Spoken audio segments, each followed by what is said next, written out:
광복절을 전후하고 있기에 요사이 역사가 핵심이 되고 역사 지식에 대한 에피소드가 자주 등장하고 있습니다.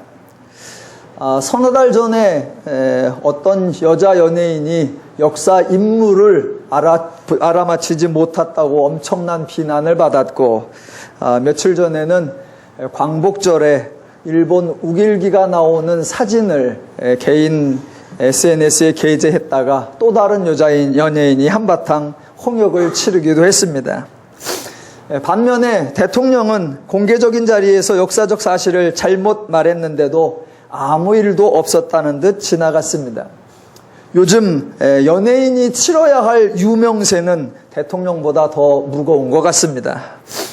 이렇듯 역사에 관하여 살벌한 시기에 제가 역사 이야기를 한다는 것은 제 발등을 찍을 위험이 있지만은 그래도 열왕기서 자체가 역사를 다루고 있기에 어쩔 수 없이 역사를 말해보도록 하겠습니다. 제가 말하는 역사는 성경의 역사 이야기입니다. 아마 조금 잘못 말해도 시비 걸 사람이 아무도 없을 거라고 예상을 해봅니다. 열왕기서는 솔로몬이 등극하는 이야기부터 시작해서 솔로몬이 죽자 나라가 두 개로 갈라지는 이야기가 전개되고, 마지막에는 먼저 북왕국이 패망하고 얼마 뒤에 남왕국이 패망하여 이스라엘이 사라지는 이야기로 끝이 납니다. 이스라엘의 역사 이야기를 살펴볼 때 가장 먼저 해야 될 것은 열왕기가 도대체 세계사의 역사 중에서는 어느 시점에 해당하느냐라는 것입니다. 물론 정확한 연도는 자료마다 또는 학자마다 조금씩 차이가 있으니까 개괄적으로만 설명을 드려보겠습니다. 이스라엘에 나라가 세워진 게 초대왕 사울이 등극하면서부터인데, 사울이 언제 왕이 되었는가라는 것을 파악할 수 있는 자료가 워낙 없기 때문에 이스라엘의 연대표를 작성할 때 기준을 삼는 것은 사울이 왕이 된 때가 아니라 솔로몬이 죽고 나라가 분열된 때입니다. 나라가 두 개로 분열된 때가 주전 930년경입니다. 주전 930년이라고 하면 대부분의 성도님들은 감이 잘 오지 않습니다. 그래서 몇 가지 한번 예를 들어보겠습니다. 고등학교에서 세계사를 배울 때 맨 먼저 나오는 게 문명의 기원입니다. 그래서 에게 문명, 이집트 문명, 인더스 문명, 메소포타 문명, 이런 것들이 나오고, 그 다음에 등장하는 것이 그리스 이야기입니다. 그래서 최초의 동양과 서양의 패권 다툼이 발생한 페르시아 전쟁 이야기가 나오고, 이어서 그리스의 폴리스끼리 주도권을 잡기 위해 발생했던 펠로폰네소스 전쟁 이야기가 나옵니다. 그 유명한 페르시아 전쟁이 주전 492년에 발생하고, 펠로폰네소스 전쟁이 주전 431년에 발생합니다. 인물로 예를 들자고 하면 철학에서 주제를 자연에 대한 관찰에서 인간에 대한 주제로 철학의 주제를 전환시킨 사람이 소크라테스인데, 그 소크라테스가 대략 주전 470년경에 출생하였고, 플라톤이 주전 428년에 출생하고, 아리스토텔레스가 주전 384년경에 출생합니다. 모두가 알고 있는 알렉산더 대왕이 등장해서 활동하는 것이 주전 330년이니까 매우 한참 뒤입니다. 이와 같이 저와 여러분에게 고대 시대에 유명하다고 알려진 사건이나 사람들은 아무리 일찍 잡아도 주전 500에서 400년경 사이입니다. 그런데 솔로몬이 죽고 이스라엘이 분열된 것이 주전 930년경 이야기이니까 정말 오래된 이야기이고, 성경을 빼놓고 열왕기나 역대기를 빼놓고는 세계사의 그 어디에도 기록이 아예 나오지 않는 그런 이야기입니다. 그러니까 저는 지금 여러분에게 아주 희귀한 이야기를 하고 있다는 것을 알고 계셔야 합니다. 종종 이런 얘기를 드리면 그러면 그 시대에 우리나라는 어떤 상황이었습니까? 라고 묻는 분들이 계시는데 열왕기 시대에 우리나라는 어떠했는가 도무지 말을 할 수가 없습니다. 왜? 아예 언급이 없기 때문입니다. 언급이 없다는 게 말이 되냐? 그래도 한반도에서 무슨 일이 있었는지 대충이라도 설명을 해달라 요청하신다면 제가 굳이 설명을 하시자면 그때 우리나라는 호랑이 담배 피던 그런 시절입니다.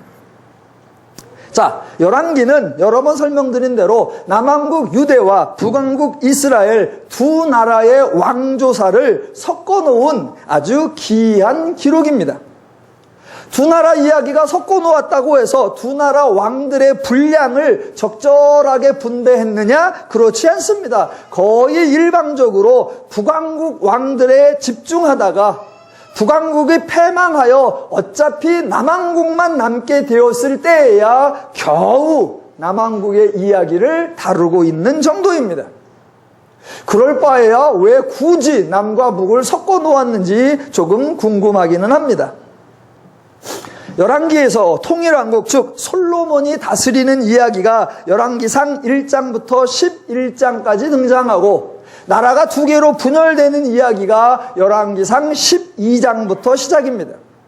그렇게 나라가 분열된 처음에는 두 나라의 왕이 순서대로 번갈아 등장을 합니다. 그래서 열왕기상 14장과 15장에 남왕국의 첫 번째 왕 르호보암, 두 번째 왕 아비암, 세 번째 왕 아사, 네 번째 왕 여호사밧이 등장하고 열왕기상 15장과 16장에 북왕국의 두 번째 왕 나답, 세 번째 왕 바하사, 네 번째 왕 엘라, 다섯 번째 왕 시므리, 여섯 번째 왕 오므리, 그리고 그 유명한 일곱 번째 왕 아합이 소개되어 있습니다. 아합이 등장하면서 열왕기서의 무게중심은 북왕국으로 완전히 기울어져 버립니다. 열왕기상 17장에 엘리야가 등장하면서 열왕기상이 끝나는 22장까지 북왕국 이야기만 계속 나옵니다. 그리고 열왕기하 1장부터는 엘리사가 등장하면서 또 북왕국 이야기만 계속되어서 열왕기하 8장 15절까지 북왕국 이야기만 등장을 합니다. 그리고 드디어 열왕기하 8장 16절에 가뭄에 콩 나는 것보다 더 드물게 남왕국 이야기가 등장을 합니다. 성경의 이야기대로 아주 간략하게 요약을 해드렸습니다. 열왕기상 15장 이후부터 열왕기하 8장까지 북왕국 이야기만 진행하다가 이제 겨우 다시 열왕기하 8장 16절부터 남왕국 이야기가 나타난 것입니다. 그렇다고 여기서부터 열왕기서의 무게중심이 남과 북왕국의 균형을 이루느냐? 전혀 그렇지 않습니다. 오늘 본문을 빼고 열왕기하 9장부터는 다시 북왕국 이야기가 주축이 되고 북왕국이 망할 때까지 계속 북왕국에게 초점이 맞추어져 있습니다. 그렇다면 열왕기상 15장부터 계속하여 한국 중심으로 이야기가 전개되다가 유독 열왕기하 8장에서 갑자기 남왕국 이야기가 등장하는지 여러분이 궁금하실 것입니다. 궁금하시죠? 궁금해 하셔야 제가 설교하는 게 의미가 있습니다. 예. 왜 북왕국 이야기가 쭉 가다가 중간에 잠깐 남왕국 이야기가 등장할까? 그 이유는 북왕국 이야기가 쭉 진행되는 중간에 북왕국 역사에 큰 전환점이 발생하기 때문입니다. 그러니까 지금까지 전개해온 북왕국의 이야기와 다음 주 열왕기하 9장부터 진행될 북왕국의 이야기가 완전히 달라집니다. 그래서 지금까지 한 것과 다음부터 달라질 것, 그 중간에 성경을 읽는 독자 여러분에게 잠깐 쉬어가시라고, 잠깐 스토리를 정리하고 가시라고 성경에 이렇게 짬을 넣어놓은 겁니다. 영화나 드라마로 보면 광고 시간이 되겠습니다. 잠깐 머리를 리프레시 하도록 하겠습니다. 남왕국의 처지가 참으로 볼상사납게 되었습니다. 자, 지금 저희가 8장인데 조금 전에 열왕기하 7장에 봤으면 전쟁 이야기가 있었습니다. 나병 환자들이 전쟁에 승리한 이야기를 사마리아 성에 전해주는 그 전쟁 이야기에 등장하는 북왕국 이스라엘 왕이 9번째 왕 여호람입니다. 이 여호람이라는 사람은 오므리 왕조의 사람인데, 오므리 왕조는 총 4명이 왕이 됩니다. 오므리, 그의 아들 아합, 그의 아들 아하시아와 여호람, 이렇게 4명이 44년간 통치합니다. 그러니까 오늘 등장한 여호람이, 지난번 등장한 여호람이 오므리 왕조의 마지막입니다. 그리고는 왕조가 바뀝니다. 즉 쿠데타가 일어나서 새로운 왕조가 등장하는데, 그것이 바로 열왕기하 9장부터 등장할 예후 왕조입니다. 예후 왕조에는 장차 5명의 왕이 등극하여 자그마치 89년간 통치할 것입니다. 그러니까 열왕기하 7장까지는 오므리 왕조이고 열왕기하 9장부터는 예후 왕조로서 왕조가 바뀌는 그 중간 8장에 북왕국의 내용을 정리하고 가시라고 남쪽 이야기를 살짝 끼워 놓은 것입니다. 성경이 이렇게 구성을 했으니 저와 여러분이 지금처럼 정리를 하는 것이 성경의 의도를 잘 따라가는 것입니다. 이렇게 성경이 구성되어 있다는 것을 읽는 순간 여러분은 한 가지 예상이 되실 것입니다. 아하, 북왕국은 그만큼 존재감이 있었다는 것이고 남왕국은 그만큼 존재감이 없었구나. 그 예상이 맞으십니다. 남과 북에 대해서 지리적으로 살펴보면 북왕국은 말 그대로 북쪽에 있습니다. 그런데 북쪽에 있는데 그 북왕국의 더 북쪽에는 여러 이방 민족과 이방 나라들이 있는데, 그 당시에 이스라엘만큼 또는 이스라엘보다 강력한 나라들이었습니다. 그래서 당연히 전쟁이 많을 수밖에 없고, 생존하기 위해서는 외교를 하든 정략 결혼을 하든 무슨 수를 써서라도 국력을 키워야 했습니다. 그 결과 북왕국은 그만큼 강력한 나라가 되었고 많은 일들을 겪었습니다.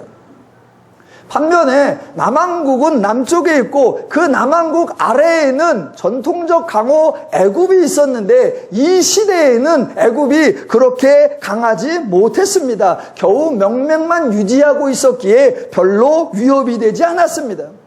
정작 강대국들은 다 북쪽에 있었는데 남왕국의 입장에서는 북쪽에 이스라엘이 완충지대로 있어서 모든 전쟁을 북왕국이 해버리니까 남쪽으로서는 그만큼 위험이 적고, 위험이 적다 보니까 그만큼 나라를 강하게 키울 만한 동기부여가 없어서 그저 조그마한 나라로 유지하고 있었던 것입니다. 설교를 하다 보면 어느 날은 아주 은혜로운 날이 되고, 어느 날은 아주 감동적인 날이 되고, 어느 날은 아주 다큐 같은 날이 있는데 오늘이 다큐 같은 날입니다. 다큐라고 해서 이쯤에서 오늘 설교는 그만 들어야 되겠다 포기하시면 안 됩니다. 끝까지 들으셔야 합니다. 기왕에 다큐를 하는 김에 연도까지 확인을 해보겠습니다. 이스라엘이 솔로몬이 죽고 분열된 것이 930년경이라고 했습니다. 열왕기하 8장은 북왕국으로 따지면 오므리 왕조가 망하고 예후 왕조가 들어서기 직전이고, 남왕국으로 따지면 본문에 나오는 대로 여호람 왕과 아하시아 왕이 통치하는 시기로 대략 주전 850년경입니다. 그러니까 930년경에 나라가 분열되었으니까 약 80년 정도가 지난 그쯤이라는 것을 아시고 오늘 본문을 상고해 보겠습니다. 자, 8장 16절을 보시겠습니다. 이스라엘 왕 아합의 아들 요람 제5년에 여호사밧이 유다의 왕이었을 때에 유다의 왕 여호사밧의 아들 여호람이 왕이 되니라 입니다. 왕의 이름이 여러 명이 나와서 내용이 복잡합니다. 16절만 복잡한 게 아니라 열왕기서 자체가 조금 복잡한데, 열왕기서가 내용을 파악하기가 좀 어려운 이유가 여러 가지 있는데 제가 그 중에 3가지로 설명을 드려보겠습니다. 첫 번째, 왕의 이름이 나오는데 왕의 이름이 2가지 이상으로 등장하기 때문입니다. 자, 16절을 다시 한번 보시면 이스라엘의 왕 아합의 아들 요람 제5년에 라고 나옵니다. 오므리 왕조에는 아까 설명드린 대로 4명의 왕이 있다고 그랬습니다. 시조가 오므리이고 그의 아들이 아합, 그 아합의 아들이 아하시아와 여호람입니다. 그러니까 족보에 의하면 아합의 아들이 여호람이라고 나오는데 오늘 8장 16절에는 뭐라고 나오느냐? 요람이라고 나옵니다. 똑같은 인물인데 이름이 다르게 나오는 겁니다.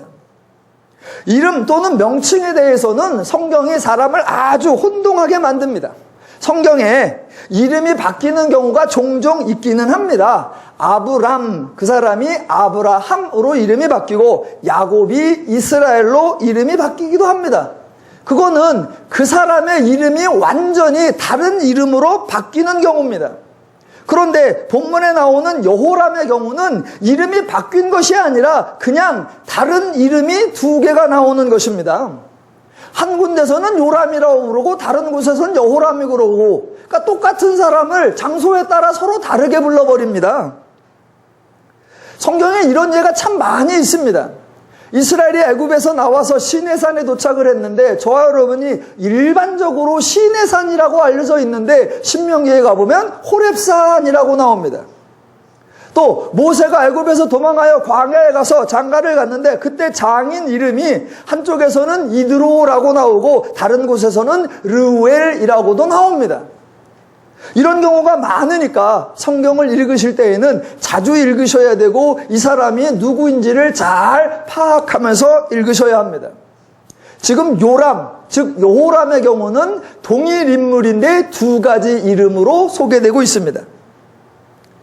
열왕기서가 파악하기 힘든 2번째 이유가 뭐냐? 왕의 이름이 중복된다는 것입니다.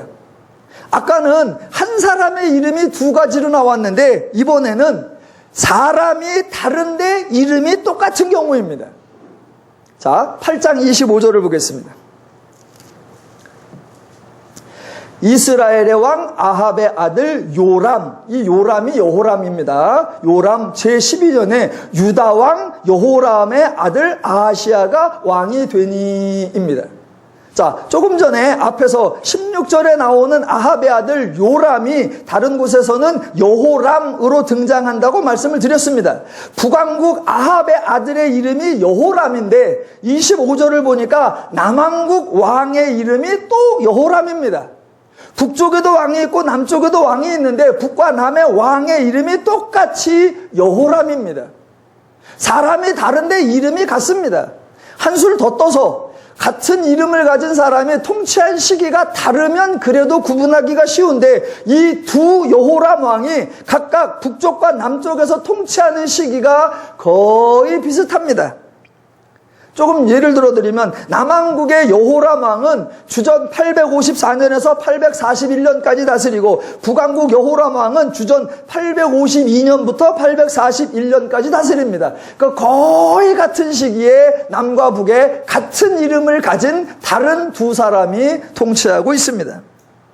이러니 본문을 연구하는 학자들이 참 감을 잡기가 힘듭니다.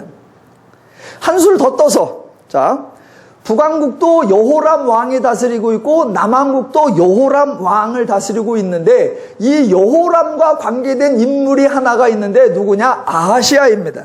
자, 아하시아인데 북왕국으로 가면 여호람 왕의 선대왕, 즉 형의 이름이 누구냐? 아하시아입니다. 그런데 같은 시대에 남쪽을 다스렸던 여호람이 있는데 그 여호람 왕의 아들의 이름이 뭐냐? 아하시아입니다. 그러니까 여호람을 중심으로 보면 북쪽으로 가면 형이 아하시아고 남쪽으로 가면 아들이 아하시아입니다. 족보상으로만 따지면 완전 이름과 관련해서 족보상으로만 따지면 개족보입니다. 이게 한 사람이 2가지 이름으로 나오고 다른 사람이 같은 이름으로 나오고 같은 이름을 가진 사람이 위쪽에선 형, 아래쪽에는 아들, 아주 복잡합니다. 뭐 이런 경우가 한 번이냐? 아니요. 왕 중에 또 요아스라는 왕도 있는데 요아스라는 왕도 북쪽에도 있고 남쪽에도 있고 많습니다. 거기다가 선지자까지 합세를 하면 똑같은 이름인데 한 사람은 왕이고 한 사람은 선지자인 경우도 있고 그 대표적인 것이 호세아입니다. 호세아는 북왕국의 마지막 왕인 19번째 왕이 호세아인데 그 호세아 왕이 통치할 때에 활동하던 선지자가 호세아입니다. 그래서 호세아 왕 때에 호세아 선지자가 날개를 칩니다. 그래서 이쯤 되면 사람 이름 때문에 헷갈리기 시작하면 왕정사가 마치 미로를 헤매는 것 같습니다. 혹시 정리가 좀 안 되더라도 자주 들으시고 익숙해지시기를 바랍니다. 열왕기서가 파악하기 복잡한 이유, 첫 번째, 한 사람에 대하여 이름이 두 가지로 나온다. 두 번째, 다른 인물인데 이름이 같이 나온다. 세 번째, 통치하는 기간이 서로 겹친다라는 것입니다. 대표적인 것이 16절입니다. 다시 읽어보겠습니다.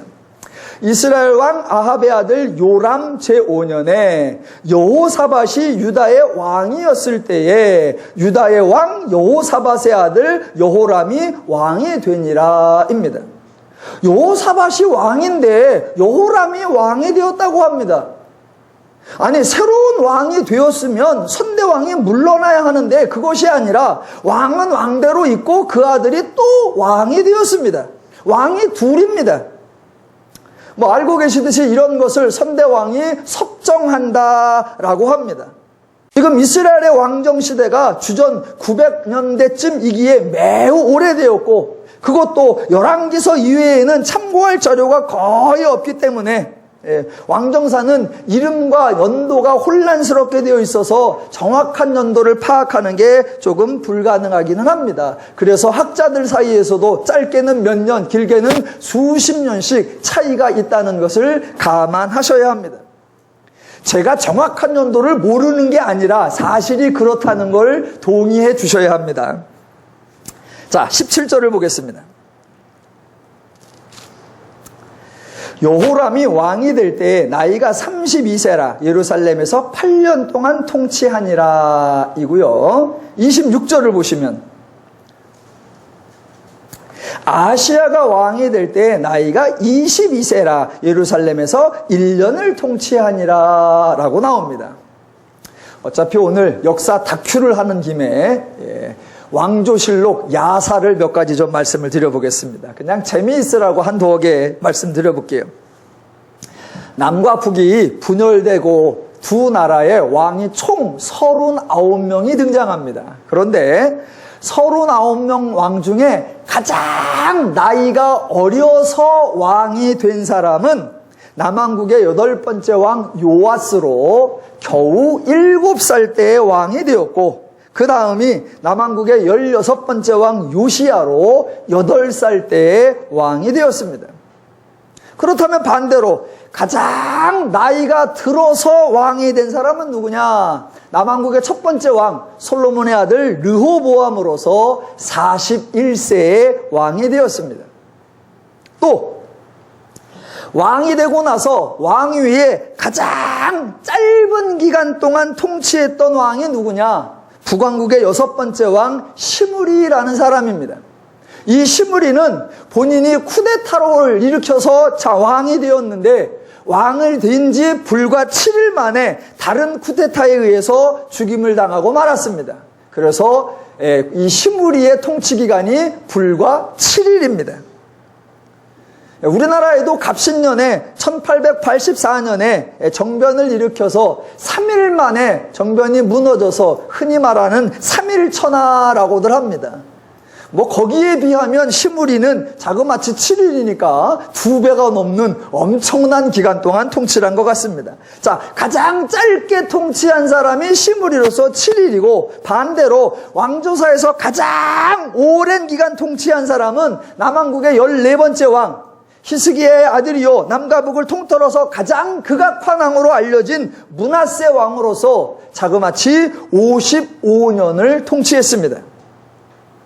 그런데 참 아이러니한 것은 통일왕국과 분열왕국, 남왕국과 북왕국을 통틀어서 가장 패역했다고 소개되는 왕이 므낫세인데 가장 오래 통치한 왕이 또 므낫세입니다. 왕이 통치를 잘하고 못하는 것과 왕이 얼마나 오랫동안 통치하느냐하고는 아무런 상관이 없는 것 같습니다. 하나 더 살펴보면 왕이 올라서 가장 젊은 나이에 죽은 왕인 상태에서 가장 젊은 나이에 죽은 왕이 누구냐? 오늘 본문에 나오는 아하시야 왕으로 이 사람은 22살에 죽었습니다. 자, 26절을 보시면 아하시야가 왕이 될 때 나이가 22세라. 예루살렘에서 1년을 통치하니라. 22세에 왕이 되어서 1년을 통치하고 22세에 죽습니다. 그래서 가장 짧게 젊은 나이에 왕으로서 22세에 죽고, 반대로 왕이 되고 나서도 가장 오랫동안 늦은 나이까지 왕 노릇을 했던 사람이 누구냐? 이스라엘의 10번째 왕, 남왕국의 10번째 왕 우시야입니다.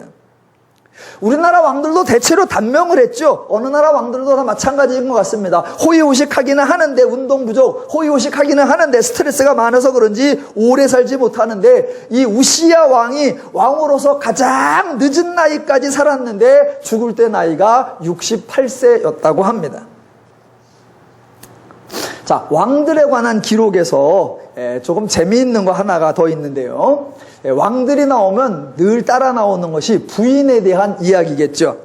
이스라엘의 초대 왕이 사울인데, 사울은 왕들 중에 그래도 가장 준수했습니다. 부인 하나, 첩 하나입니다.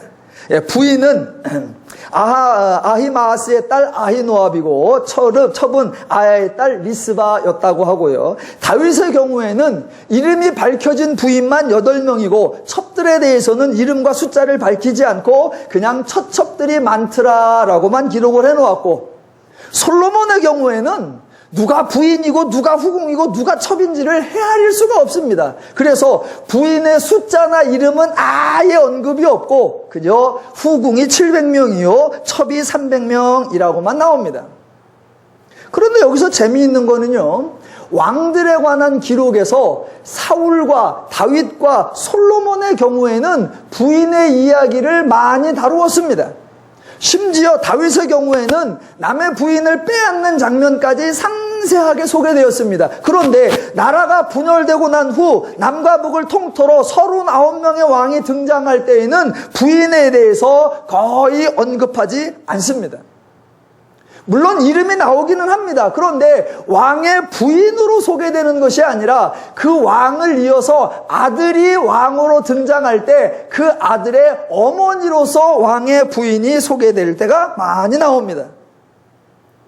왜 그렇게 소개를 할까? 그 정확한 이유는 저도 잘 모르겠습니다. 다만 예상해 보기로 그 시대에 왕의 부인이 하도 많고 왕의 관계가 하도 추잡스러워서 성경에 그것을 다 다루기가 민망해서 그냥 지나간 것이 아닌가, 그렇게 추측을 해볼 뿐입니다.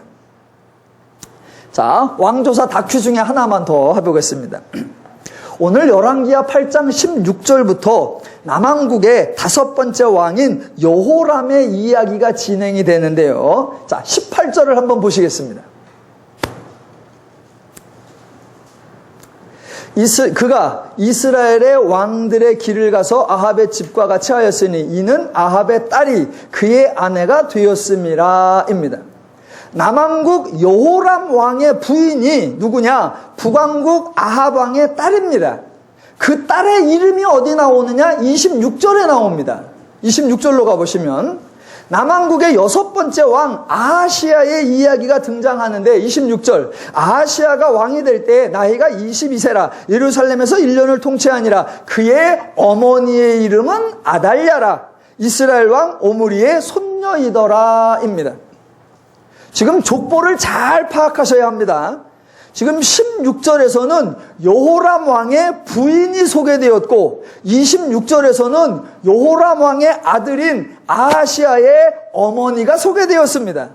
앞에서는 아버지의 부인이 소개되고 뒤에서는 아들의 어머니가 소개되었는데 사실은 같은 사람입니다. 그런데 그 여인을 소개할 때 앞에서는 아합 왕의 딸이라고 소개하고 뒤에서는 아합 왕의 아버지인 오므리의 손녀라고 소개합니다. 그러니까 똑같은 사람을 매우 다양한 족보 체계를 사용해서 소개하고 있습니다. 중요한 거는 이 여인의 이름이 뭐냐? 아달랴입니다. 아달랴. 한번 따라 하시기 바랍니다. 아달랴. 야, 아달랴는 꼭 기억을 하셔야 됩니다. 아달랴는 오늘 설교 다 잊어먹어도 아달랴를 기억하셔야 됩니다. 그러니까 지금 아달랴는 오늘 본문에 의하면 총 5가지로 소개합니다. 어떻게 해요? 여호람의 부인, 그 다음에 아하시아의 어머니, 아합의 딸, 오므리의 손녀. 그리고 하나 중요한 건데, 이 아달랴가 이스라엘 역사 전체를 통하여 여자 왕이 딱 한 명 있는데 그 여자 왕이 누구냐? 바로 이 아달랴입니다. 이 아달랴가 여자 왕이 되어서 이스라엘을 통치하는 얘기가 열왕기하 11장 이후부터 나올 겁니다. 그래서 그 이야기는 나중에 볼 거고, 자, 지금까지 이스라엘 왕조사에 대한 다큐를 했고요. 이제부터 설교를 하도록 하겠습니다.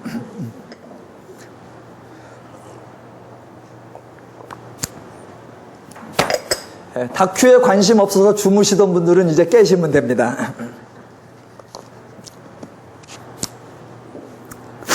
자, 열왕기상 15장부터 열왕기하 8장까지 북왕국 이야기가 계속 지나가다가 아주 오랜만에 남왕국 왕의 이야기가 등장했는데 내용이 아주 이상합니다. 자, 오늘 본문 중에 16절부터 24절까지는 여호람 왕의 이야기이고 25절부터 29절까지는 아하시아 왕의 이야기인데 두 왕의 이야기의 내용이 거의 같습니다. 그래서 두 이야기를 합쳐서 왜 독특한가 2가지만 설명을 해보겠습니다. 첫 번째 독특한 게 뭐냐? 왕에 대한 평가가 아주 독특합니다. 먼저 앞에 나오는 18절을 보시면 그가 이스라엘 왕들의 길을 가서 아합의 집과 같이 하였으니입니다. 분명히 남왕국의 왕 여호람인데 엉뚱하게도 북왕국 즉 이스라엘 왕들의 길을 갔다라고 평가하고 있습니다.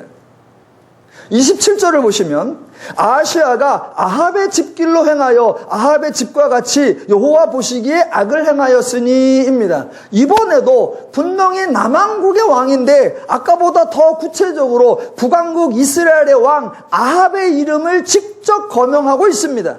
결국 남왕국의 왕 여호람과 아하시아는 북왕국 이스라엘 왕들의 길 또는 아합의 길을 갔다라고 평가하고 있습니다.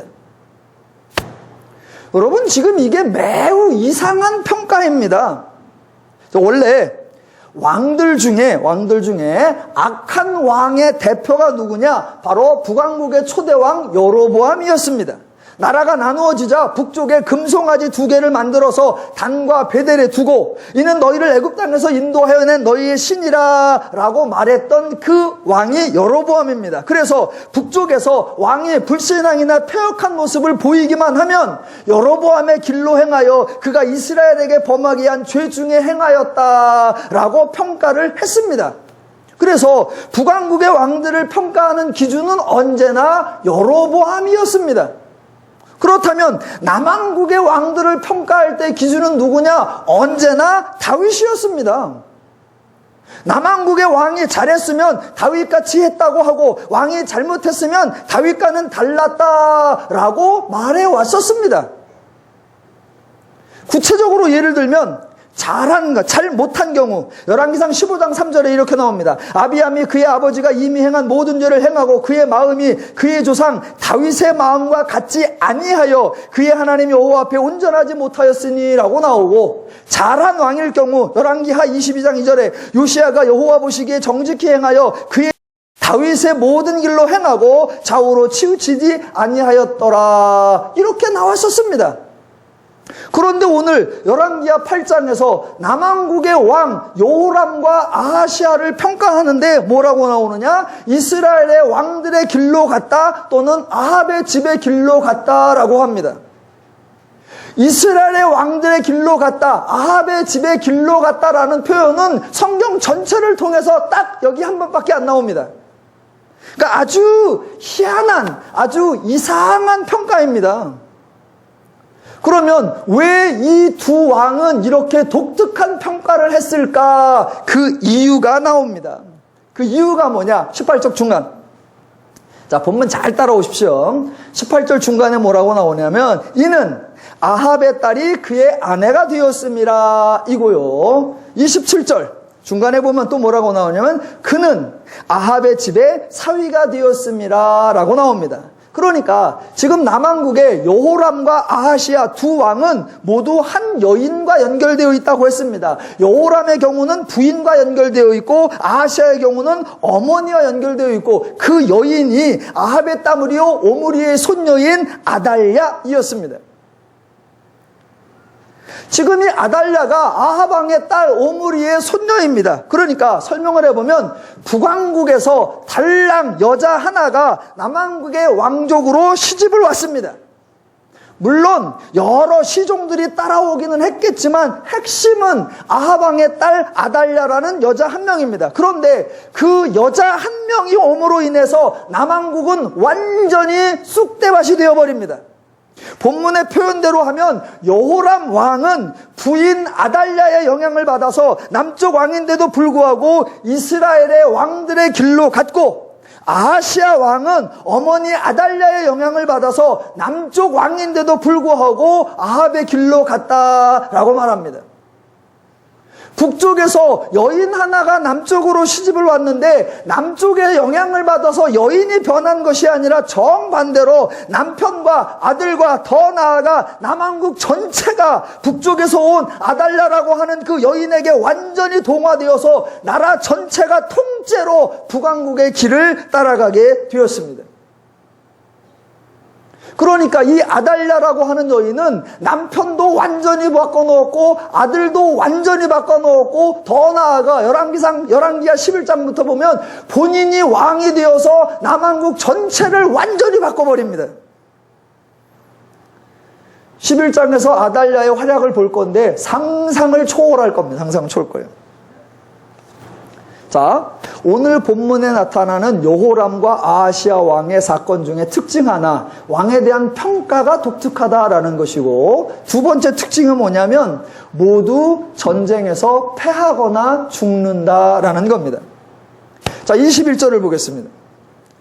자, 여호람 왕, 여호람이 모든 병거를 거느리고 사일로 가더니 밤에 일어나 자기를 애워싼 에돔 사람과 그 병거의 장관들을 치니 이에 백성이 도망하여 각각 그들의 장막들로 돌아갔더라 이고요. 28절을 보시면 아하시아의 경우 그가 아합의 아들 요람과 함께 길르앗 라못으로 가서 아람 왕 하사엘과 더불어 싸우더니 아람 사람들이 요람에게 부상을 입은지라입니다. 그래서 요람이 병이 들었는데 이어서 9장에 이스라엘 장군 중에 하나인 예후가 이 요람을 죽이게 되고, 또 이어서 9장 27절을 가보면 유다의 왕 아하시아가 이를 보고 정원의 정작길로 도망하니 예후가 그 뒤를 쫓아가며 이르되 그도 병거 가운데서 죽이라 하매 이블람 가까운 구루 빗달에서 치니 그가 무기토까지 도망하여 거기서 죽은지라입니다. 그러니까 남왕국의 두 왕 여호람과 아하시아가 아달랴의 영향을 받아서 이스라엘의 왕들의 길 아합의 집의 길로 갔는데 그 결과는 전쟁에서 패하는 것이요 더 나아가 죽임을 당하더라라는 것입니다. 여러분은 이 장면이 매우 특이하다는 것을 눈치채셔야 합니다. 왜냐하면 엘리야와 엘리사 선지자가 등장했을 때 성경에는 수차에 걸친 이스라엘의 전쟁 이야기가 나왔었습니다. 그런데 그때마다 모든 상황은 이스라엘이 이길 만한 상황이 아니었습니다.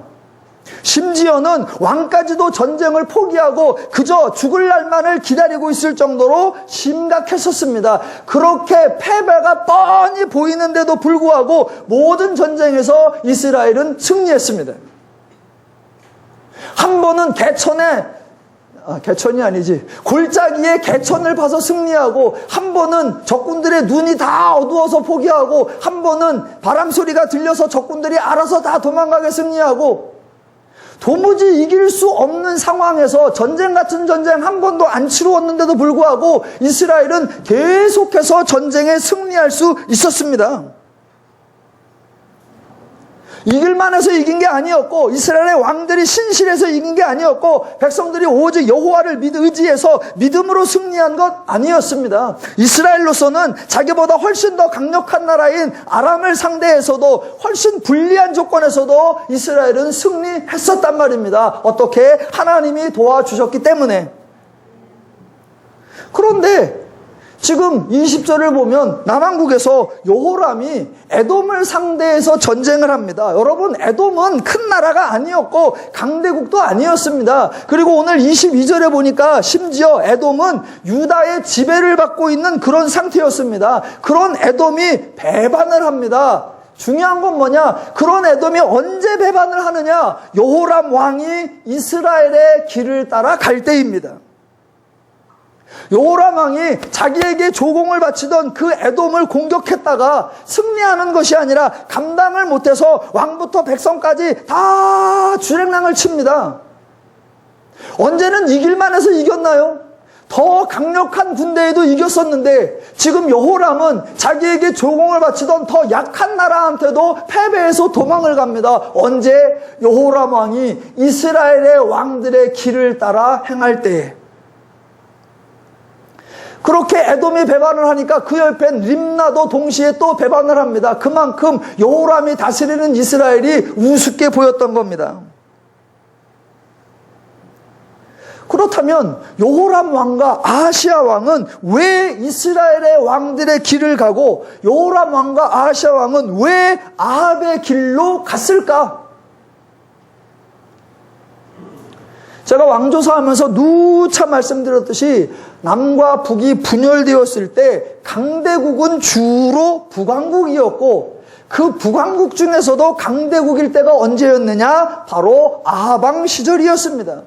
아합왕 시대와 나중에 볼 여로보암 2세 때에 이스라엘이 가장 강력했었습니다. 그러니까 지금 이스라엘이 강력한 나라를 형성하고 있는 그 아합왕 시대에 그 아합의 딸이 아달랴가 남왕국 여호람 왕의 부인으로 시집을 온 겁니다. 그렇다면 그렇게 강대국 이스라엘의 아합 왕의 딸 아달랴가 남쪽에 와서 자기 남편 여호람에게 또는 자기 아들 아하시야에게 뭐라고 말했을까요? 우리는 북쪽에 있을 때에 우리는 강대국이었고 우리는 북쪽에 있을 때에 아주 큰 세력을 떨쳤었다. 왜? 우리는 그동안 북쪽에서 여러 신들을 섬기고 여러 우상을 섬겼다. 우상을 섬김으로 어떤 이득을 보았는지, 이방 신들을 섬김으로 어떤 유익을 보았는지 그것을 남편과 자식에게 설명을 했을 겁니다. 단순히 설명이 아니라 이스라엘이 강대국이라는 사실이 아달랴의 말이 모두 사실이라는 것을 입증하고 있다고 여겨졌을 겁니다. 그러니까 여호람과 아하시야로서는 어떻게든 무슨 수를 쓰든 강대국이 되고 싶어서 아달랴의 말을 귀담아 듣고 이스라엘의 왕들의 길로 아합의 집의 길로 가기로 결정을 했는데 결과는 낭패였습니다. 두 사람으로서는 신중했겠지요. 두 사람으로서는 현명했겠지요. 두 사람으로서는 지혜로웠겠지요. 가능한 가장 좋은 길, 가능한 한 가장 최선의 길, 가능한 가장 유익한 길을 가자. 그래서 나름대로 지혜로운 결정, 현명한 판단, 합리적 선택을 해서 하나님 대신에 이스라엘의 왕들로 길을 가자. 하나님 대신에 아합의 집에 길로 가자라고 결정했었던 겁니다. 그런데 결과는 유익이 아니라 완전히 낭패였고 아달랴로 말미암아 도움을 받은 것이 아니라 아주 큰 손해를 보았습니다.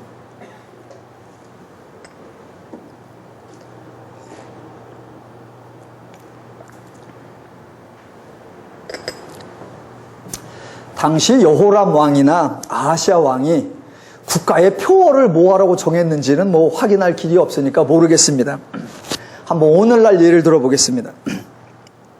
오늘날 교회들 중에서 올해의 표어 또는 그 교회의 영구적인 표어 이런 걸 정하는 경우가 종종 있는데 여러 가지가 있겠지만 그 중에 이런 것도 있을 겁니다. 건강한 교회 또는 영향력 있는 교회 이런 것들이 자주 등장할 겁니다. 그런 표어를 정하시는 분들은 나름대로 모델이 되는 사람이나 모델이 되는 단체가 있었을 것입니다.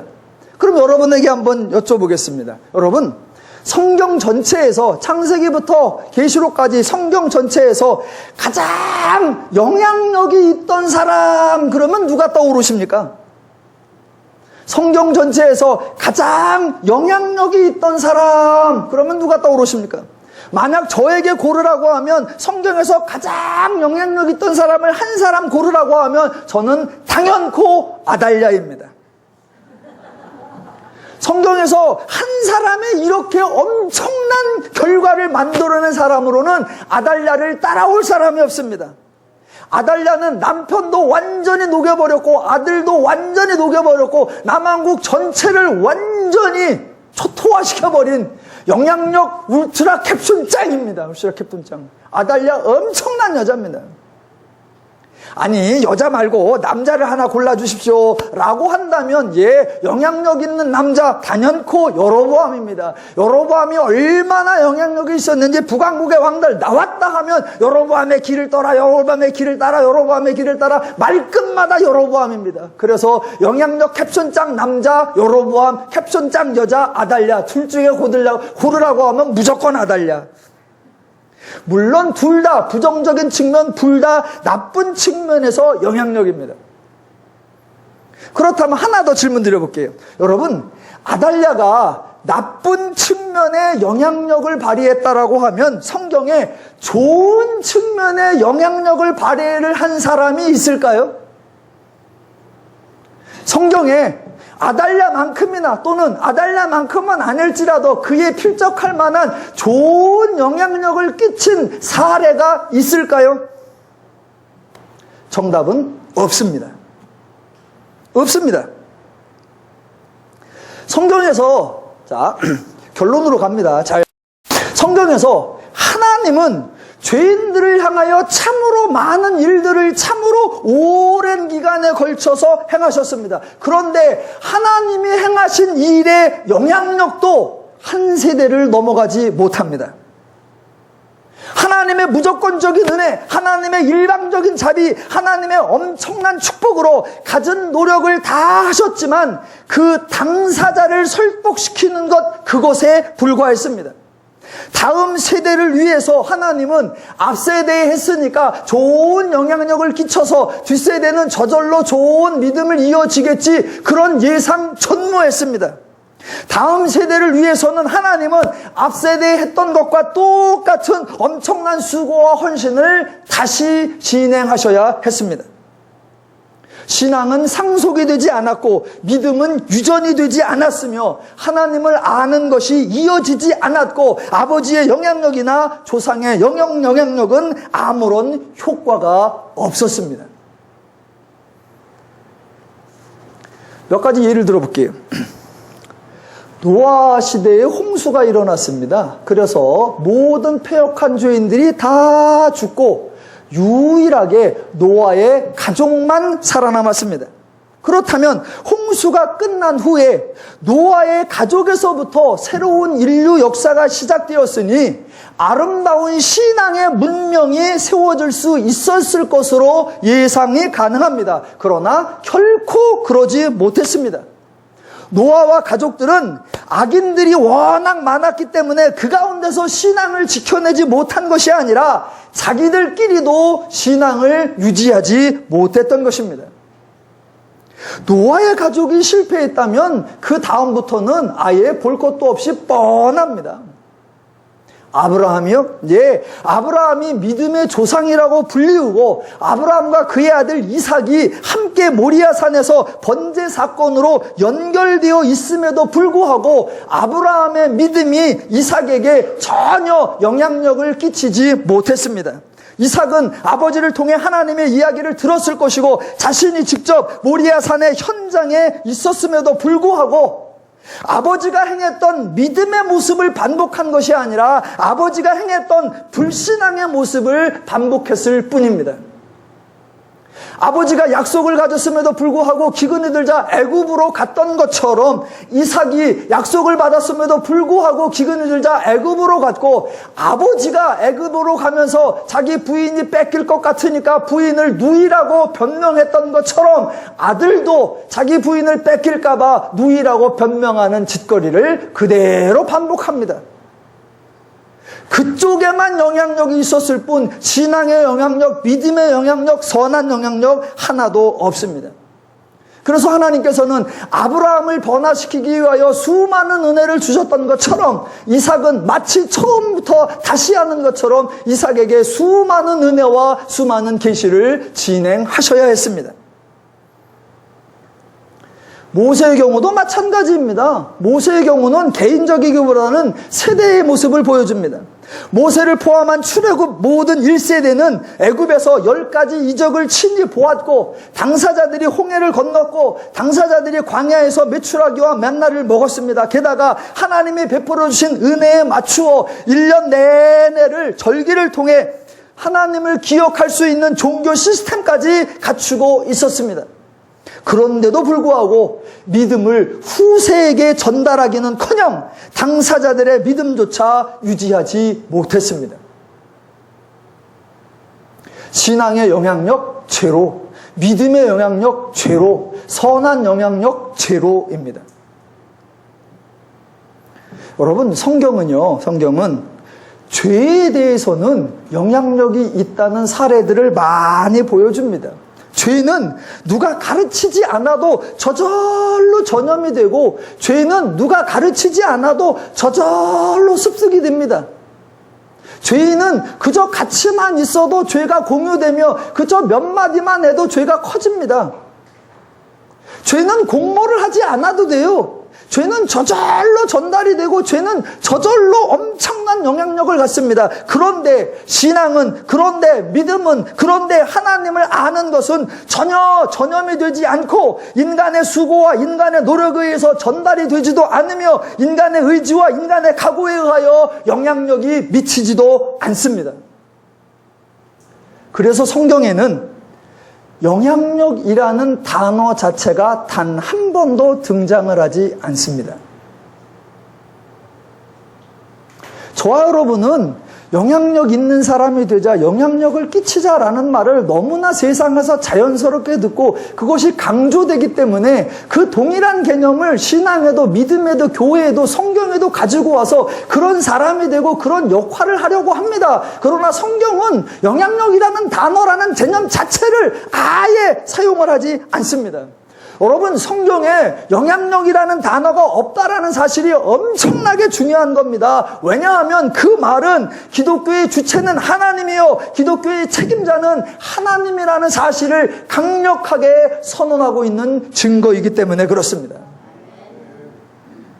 제발 인간이 무엇은 역할을 할 수 있는 것처럼 착각하시면 안 되고 인간이 무슨 영향력을 발휘할 수 있는 것처럼 오버하시면 안 됩니다. 세상에서는 다 그게 가능합니다. 세상에서는 그렇게 하십시오. 그러나 기독교에서는, 그러나 믿음에서는, 그러나 신앙에서는, 그러나 교회에서는 아니에요. 여러분, 기독교에서는요, 인간이 다른 사람에게 영향력을 끼치고 싶어 한다는 것 자체가 어마어마한 교만입니다. 영향력을 발휘하기 위해서 조직을 구성하고 영향력을 발휘할 만한 여러 행사를 진행하기 위해서 사람들을 동원하고 윽박지르는 비종교적인 비기독교적인 행태가 발생합니다. 사람의 영향력을 끼칠 수 있다고 생각하니까 어떻게 하면 더 좋은 신분, 더 좋은 위치, 더 능력을 가질 수 있을까 선호하게 되고 누가 무슨 일이라도 조금 하면 영향력을 끼쳤다고 영웅시하고 그렇지 못한 사람이 있으면 보탬이 되지 않는다고 무시하고 멸시하는 현상이 일어납니다. 기독교는 그걸 원천적으로 차단하는 겁니다. 기독교에는 누가 주체시냐? 하나님. 누가 책임지시느냐? 하나님. 저와 여러분을 믿음 있는 자로 하나님의 자녀로 누가 만드시냐? 하나님께서 만드시고 저와 여러분의 아는 자들, 저와 여러분의 자녀들 누가 그를 깨닫게 하고 누가 그에게 은혜 주고 누가 그에게 변화시키느냐? 하나님이 하시는 줄로 믿습니다. 기독교는 오직 하나님이 그 개인에게, 하나님이 그 세대에게 누가 하시는 거냐? 하나님이 하시는 줄로 믿습니다. 기독교는 철저하게 하나님을 강조하는 겁니다. 예, 세상에서는 영향력을 강조하고 세상에서는 어떻게든 영향력 있는 인물이 되려고 애쓰는 거, 예, 당연합니다. 그러나 기독교는 하나님이 계시는 거예요. 그래서 기독교에서 뭐를 강조하느냐? 하나님이 계시다. 뭐 하신다? 살아계시다. 뭐 하신다? 역사하신다. 하나님을 강조하는 이유가 바로 그겁니다. 만약 영향력이 있으면 하나님 없어도 돼요. 하나님 한번 일하시고 저 뒤에 계시고 이제 니들이 해봐. 그럼 하나님은 손 띄우셔도 됩니다. 그러나 기독교 역사는, 성경은 그렇게 말하는 적이 없습니다. 누가 하신다? 하나님이 영원토록 살아계시고 하나님이 영원토록 일하시며 수고하시며 헌신하며 충성하시며 우리를 위해 수고하시는 그런 하나님이신 것입니다. 왜 이렇게 성경이 인간의 영향력을 부인하며 오직 하나님으로 가능하다고 강조하느냐? 예, 그래야 인간이 자유와 평화와 안식을 누릴 수 있기 때문입니다. 우리 중에 어느 누구도 교만할 수 있는 근거가 없습니다. 누가 하셨기 때문에? 하나님이 하셨기 때문에. 우리 중에 어느 누구도 무시당하거나 멸시당하거나 모욕당할 수 있는 사람이 없습니다. 왜? 그로 말미암아 된 것이 아니기 때문에. 그래서 하나님의 원리이어야, 하나님의 방법이어야, 하나님의 뜻이어야 인간이 자유와 평화와 안식을 누릴 수 있고 서로 존귀하게 서로 연합하며 서로 일체하며 서로 하나됨을 고백할 수 있습니다. 하나님의 원리이어야 인간이 행복할 수 있는 줄로 믿습니다.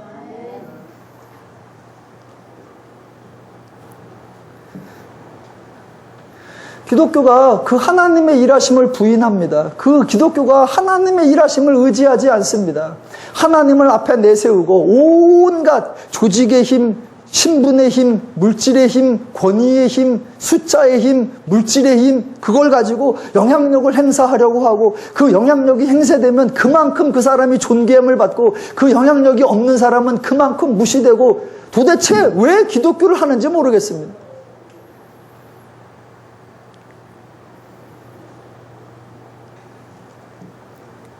어떤 분은 저에게도 목사님도 조금 유명해지시고 목사님도 조금 커지시고 목사님도 조금 잘나지시고 그래서 목사님도 영향력이 좀 팍팍 있으시는 우리 목사님이 그런 영향력 있는 목사님이 되셨으면 좋겠어요. 예, 그런 기대를 가져주시는 거 감사합니다. 그러면서 또 그러죠. 그렇게 영향력이 있으시지만 절대로 교만하시면 안 돼요. 그거 불가능입니다.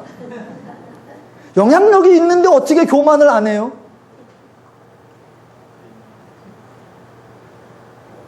영향력이 있는데 어떻게 교만을 안 하고 내 영향을 받았는데 어떻게 무시를 안 해요?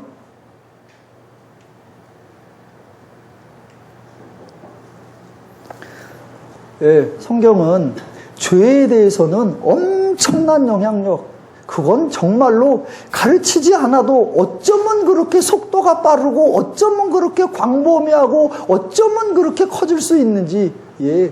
그래서 우리 신앙이 철저하게 하나님을 의지하고 하나님 말씀을 붙잡고 하나님을 배워야 하고 하나님을 알아야 하고 하나님 중심, 하나님 원리, 하나님 마음, 하나님 가치, 하나님 말씀 거기에 창념해야 되는 이유가 바로 그것입니다. 왜? 하나님으로 말미암지 않고는 배워지지 않고 하나님으로 말미암지 않고는 배워지지 않고 하나님으로 말미암지 않고는 변화될 수 없기 때문에 오직 하나님을 의지해야 그 하나님으로서만 배울 수 있고 성숙할 수 있기 때문입니다.